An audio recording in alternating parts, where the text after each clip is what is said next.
je drago da smo ove godine ovdje. Uglavnom pratim ili na televiziji ili čujem od prijatelja koji su ovdje bili. Svi imaju više nego dobre iskustva od ovude. Drago mi da smo sad dio toga. Ako se napije do smrti, volio bih da me ti tada nosiš kroz noć.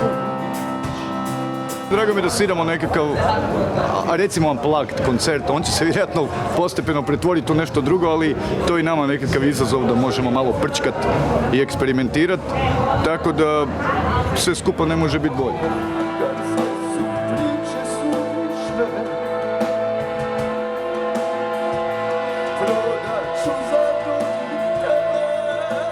Ja čak mislim da mi bolje se na neki način aktiviramo kad mislim da nas publika ne poznaje dovoljno ili da možda nije to baš naša ciljana publika, nego kad sviramo pred publiku koja zna svaki stih ili riječ.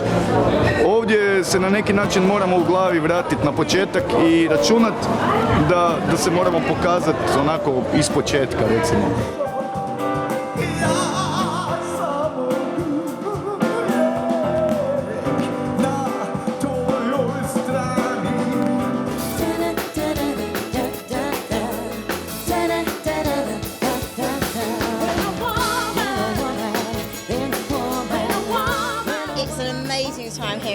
Everyone's been amazing.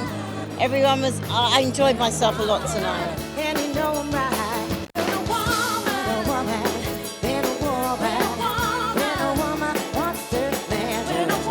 Being British, I was very thrilled when Andy Murray won Wilburn. So for me, that's our pride of the year kind of thing.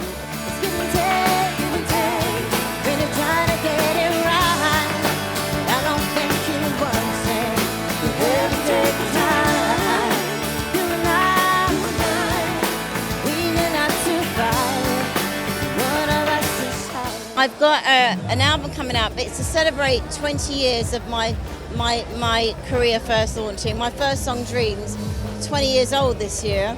So we're bringing out greatest hits as well as 5 new songs. And the new album to follow in 2014 with complete new songs. So I'm really excited by that.